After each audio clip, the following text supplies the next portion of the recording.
Right, good afternoon ladies and gentlemen of YouTube again. I'm just going to do a little shout out here because I need your help. Now everybody's got a multi-tool, Gerber, Leatherman. I mean many years ago, because I was cutting electrical cables, telephone wires, signal cables.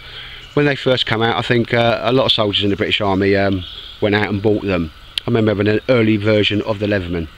Long gone now because I give it away when I left the army. They're very good for crimping detonators onto detonation cord as well, and we're a lot lighter than the big sort of wire cutters that the British Army issue. They probably come from the First World War. So I don't particularly want a Leatherman now because I don't have use for it. They've got like posi drives, screwdrivers and lots of things that I'm never going to use in simple bushcraft types. If you've got a bug out vehicle, I can see why you want that one. And even the bit where you've got the pliers at the top, most people are using them to pick up hot pans and so forth. So this is something I've got. I learned to use one of these because I was quite privileged at various times, being in the same division, to work with Gurkha riflemen. Now they move through the bush silently, and I quite quickly learned how they did that. We make very little noise. They had a version of these which are called, we know, rose cutters, secateurs, and I've got something here. It's cost me about £8, brand new, from a market near me, and this is what I feel I would want as my bushcraft multi-tool. Okay, so this one isn't too expensive. It says Wilkinson sword there, a very famous British brand. Years ago that was a sign of quality. I try and move that in, Wilkinson sword for razors and so forth. I am aware, like everything else, this is probably made in China. I'm quite happy with the quality of it, but I just would like a far more sophisticated one, or a better quality one. But for me, the major difference between my multi-tool and your multi-tool is that mine have got secateurs and not pliers at the end. Now, I many times seen Gurkha riflemen cut through bush that you couldn't probably walk through, and they did so silently.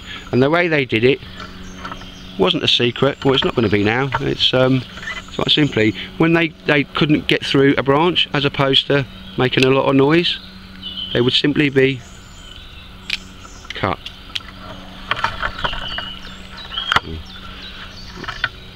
Prior preparation and planning wasn't too brilliant there. Literally, they need to get through. No noise, no hacking, no machetes, no big knives, no nothing.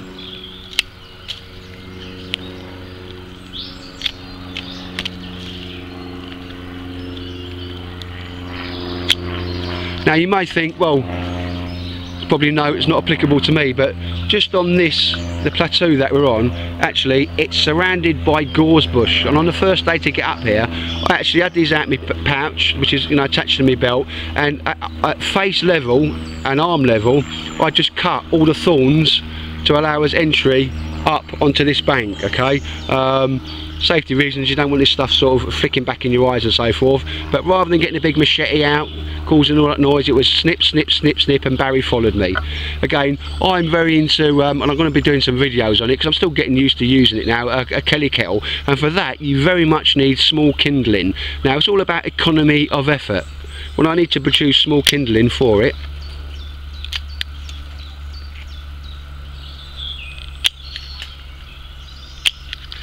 I feel it's an individual thing that having a pair of secateurs at the end of my multi-tool is far better, and I use them. I've used them every time I've come out. Again, I think it's a very underrated tool to have in the bushcraft world. That small kindling for your fire, rather than pulling it, breaking it and all that stuff. Snip snip snip, economy of effort. Remember, every action results in a loss of body calories. Again, I'm looking for a better one of these, so if anybody knows where you can get a better one of these, and I'm just going to run through the same points. It's not too heavy, it's about as heavy as a normal penknife, but inside we've got a knife, and it's got the serrated edge on there, so that'll be good for cutting through rope. Okay, I'm not into really having blades with serrated edges, but that's going to be handy to have there.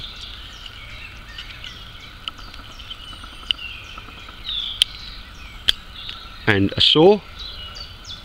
Okay, that's probably going to be as good as any other saw.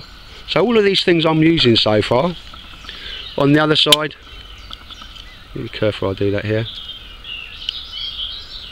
is a knife. And you know, I'm not sure the quality of the blade, and that's why, if anybody knows where I can get a better one of these, it must have the secateurs at the front. I'm up for paying about 30, 40, I'd go to 50 quid, because once you buy these things they do last a lifetime. But that's a knife on there.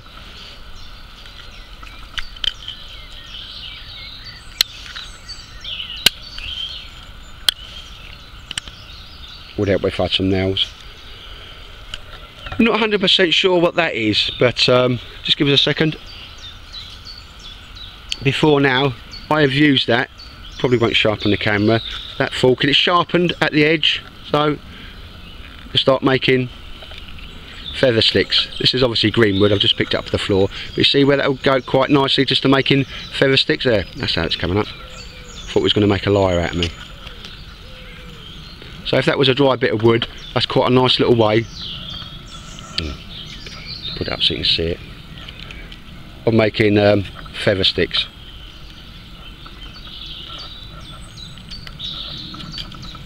Can't really do it and keep it in for, obviously if it was on a bit of wood and you're forcing down on it. But yeah, so wasn't really sure what that was, but that's good for making feather sticks. That obviously be a lot more prominent if that was a bit of dry wood that I picked up. But ladies and gentlemen, that's something I've used over many times. I have, even every time I've come out I've used this in some way or another. So this is my multi-tool. Everybody's got a different choice. I think the secateurs, economy of effort, if you need to cut in somewhere, or you need to cut down some camouflage to do your bashers when you're doing your stealth camping, whopping great big pair of jaws on there as well. And again, these do make a noise. My ones in the army didn't, because they got the two bits of metal there and they come together, so I'll just show you that.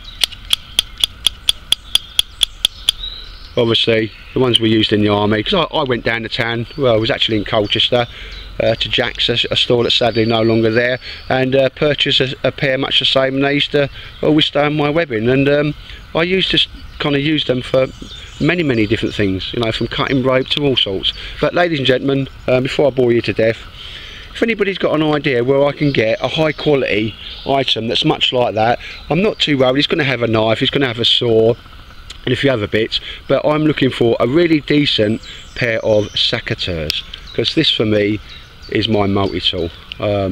Leathermans and all that, I've had them in the army. They were quite heavy, and I found if you're just on foot with your Bergen, if you've got a vehicle it's different obviously. There's stuff you can use to, you know, undo screws and all that type of stuff, but this for me is something I like and I want, so I'm just on the hunt and putting a little shout out there. Does anybody know where I can get something similar to this, but I want to buy obviously a better quality item? Nothing wrong with this, probably served me a few years, but this is something I want to invest in because I've always found it a brilliant bit of kit. And if you haven't, well perhaps you know, you've just sort of, I don't say learned anything because I can't teach you anything, but yeah, it's just a different view on a multi-tool for bushcrafting, and I think the secateurs at the end are far more useful than a pair of pliers. Right, ladies and gents, thank you very much for your time, and if you've got any ideas where I can get a decent one of these, please give us a shout out. Thank you very much.